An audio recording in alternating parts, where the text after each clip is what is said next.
Good evening, YouTube. So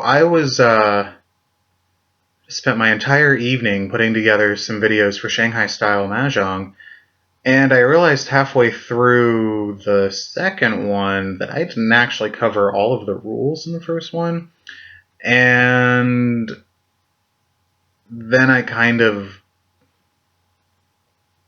just lost track in the second video and turned into a mess.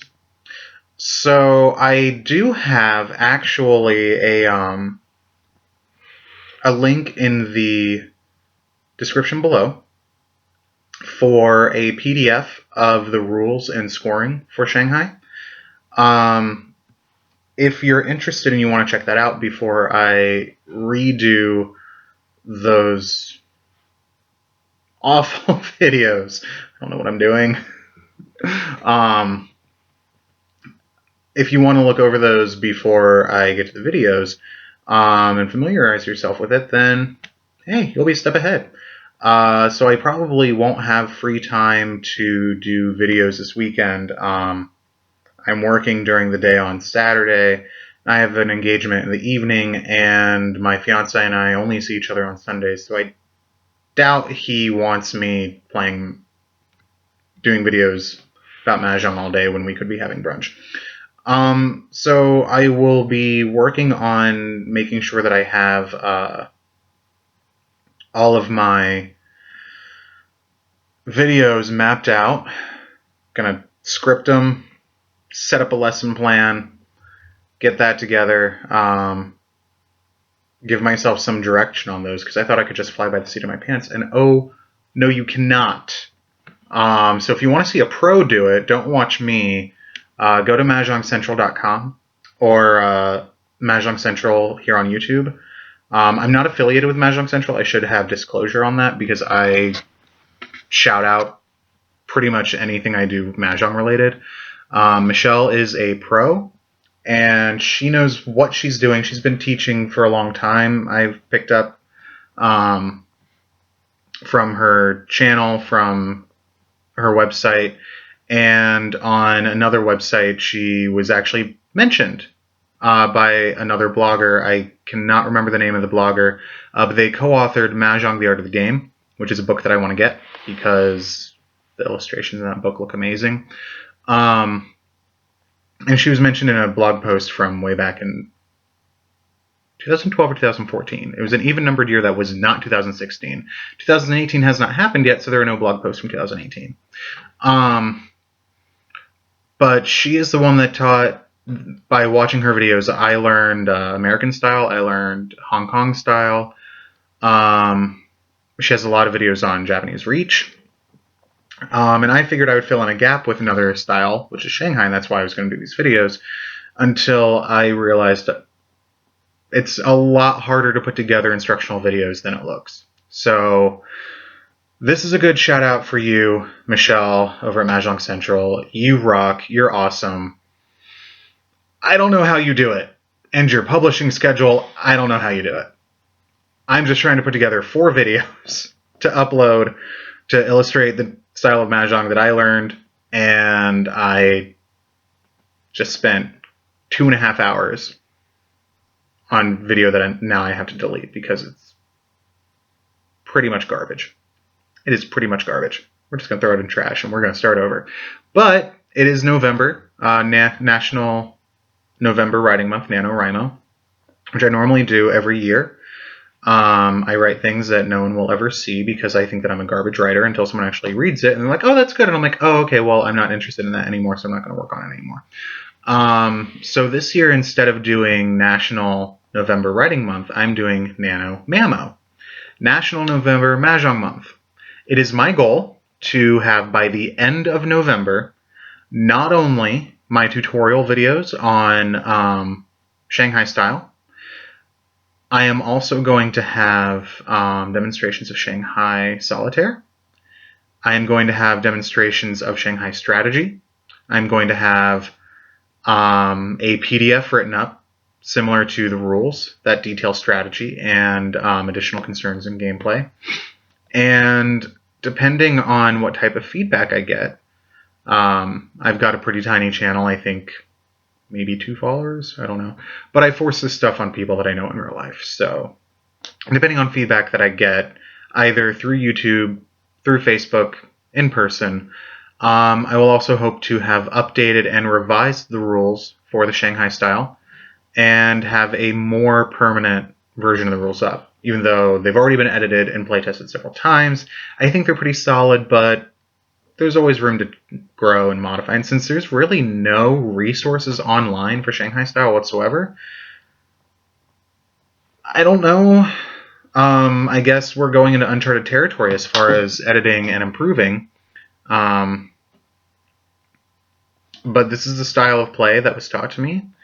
I call it Shanghai style because the woman who taught me is from Shanghai. And it's a simple enough rule set with enough similarities to Hong Kong and Japanese style that I am almost tempted. I'm almost tempted to say that this style probably reflects a very old style, probably from the middle of the 19th century when the earliest sets of Mahjong are from.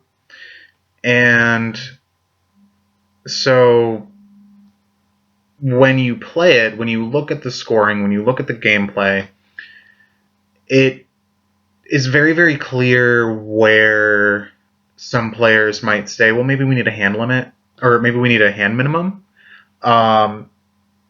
And when you look at the way that scoring works, especially with the multiple section, a lot of those correspond with the scoring elements of Hong Kong, and a lot of the additive points are gone in Hong Kong. So like in Shanghai style, you're adding up your pungs, your kongs, your honors, terminals, things like that. You're adding all those up, and then you set that score aside. And then you've got these multiples that are things like all pungs, or a half flush, or pure straight, and things that look like the basic fawn elements of Hong Kong style. And then they're divided in like 1, 3, 4, 8, similar to how the fawn in Hong Kong style are like 1, 2, 3, and 4, essentially. And then with like reach has maintained the dead wall, what they call the Dora wall. And some of the scoring elements there are very similar. And so Shanghai looks like, and if you know the geography of China, you know that like Hong Kong is down here, Shanghai is up here, and then Japan's like over here. And I don't know if that's going to flip in the final video. So if it does, then Hong Kong is down here, Shanghai's up here, and then Japan is up here. So however that sits in the final video, match it up to a map. Shanghai's kind of in between the two. So it looks very, very similar to both in the way that I would imagine a basic rule set evolving over time or through playtesting. And I actually talk about that in my introduction to the PDF that I wrote up. In my brief exposure to Wright-Patterson Mahjong through the videos on Mahjong Central, and then also what I've read on the Wright-Patterson website, which is right here in, well, I'm not in Dayton, Ohio, but Dayton's like an hour away from me, so yay, Ohio! Everything is Wright-Patterson in Dayton. Wright-Patterson Highway, Wright-Patterson Air Force Base, Wright-Patterson Mahjong. I'm sure they have Wright-Patterson Poker. Probably have Wright-Patterson Scrabble. Like double word score for Wright-Patterson. It doesn't matter what you land on, it's just double word score. Seriously, if you've never been to Dayton, everything is Wright-Patterson. Everything, just everything. But so the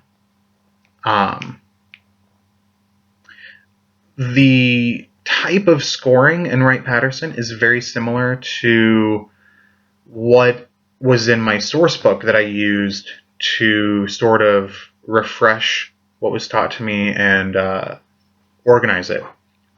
Because the rules that I typed up are basically just a modernization and cleaning up of this book that came with my set called The Standard Rules for the Chinese Dominant Game of Mahjong.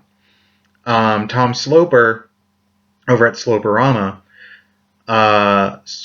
he has an attribution for that book to this game maker in Guangzhou, China, which is south central China. It's towards Tibet, towards Tibet and India, without actually being like up in the Himalayas. It's attributed to this company, but the company attribution on Tom Sloper's website doesn't actually turn up an existing company, but it relinks to a different company with a different name. So, and there's no year with the attribution. And just everything kind of points to this being an older version, and quite possibly the version that was packed with the first mass-produced American sets in the early 20th century. And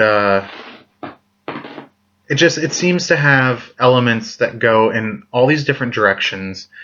So I make the reference in my PDF that I typed up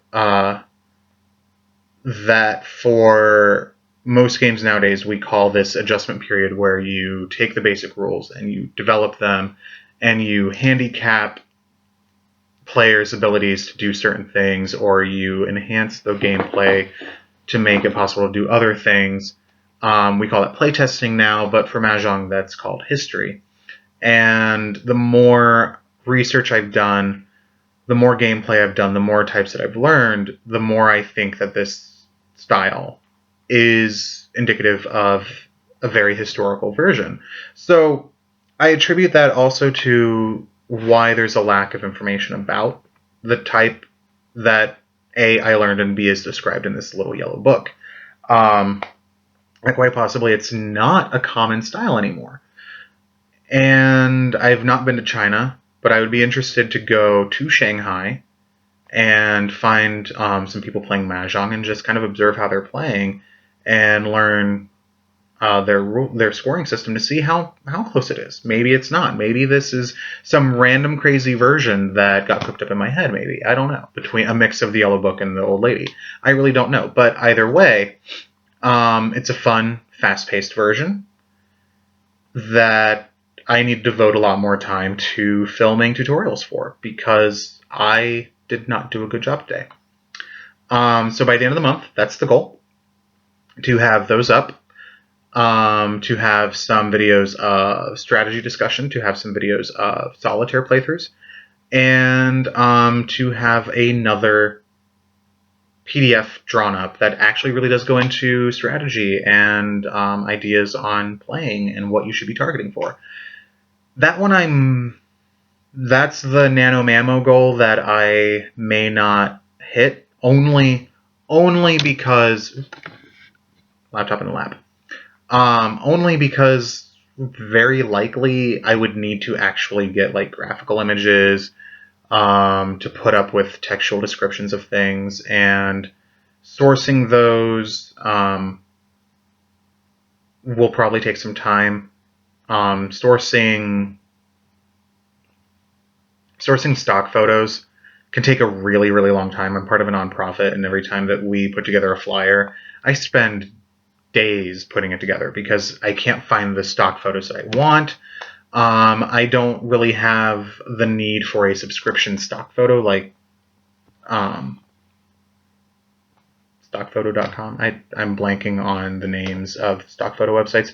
I don't have a constant need to have those subscriptions, so I have to pay per image.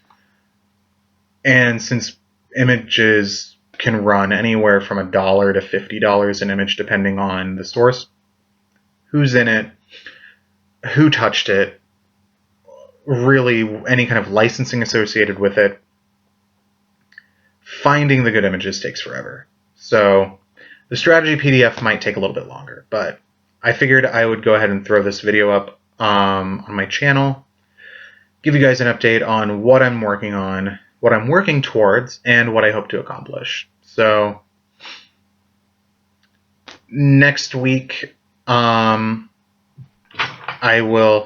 a cat. Next week I will set as my deadline to have all of these filmed by the end of the week, by Friday. And then most likely I'll spend Saturday morning uploading and linking and going from there. So thank you so much for checking out my tiny little channel and dealing with animal noises in the background. I've got a cat and a dog that are squaring off, literally right behind the laptop, in between the laptop and the table where I had set up my aborted attempt at Mahjong videos, which I'm going to move this demonstration hand because the cat's tail is about to take it out. And I'm going to have links to Sloperama's website below, Tom Sloper's website below. That is an amazing resource for learning Mahjong, for upping your game. And I am going to link to Mahjong Central's channel in the description below. And don't forget my PDF link for the rules and scoring. And if you look over those and you have any feedback or you have questions or you say, look, this doesn't make any sense right here, can you clarify or can you resolve a contradiction that I clearly didn't see, let me know and I will get that updated and I will give you credit for pointing that out and helping me improve it. And I'll see you in the tutorial videos. Have a good night.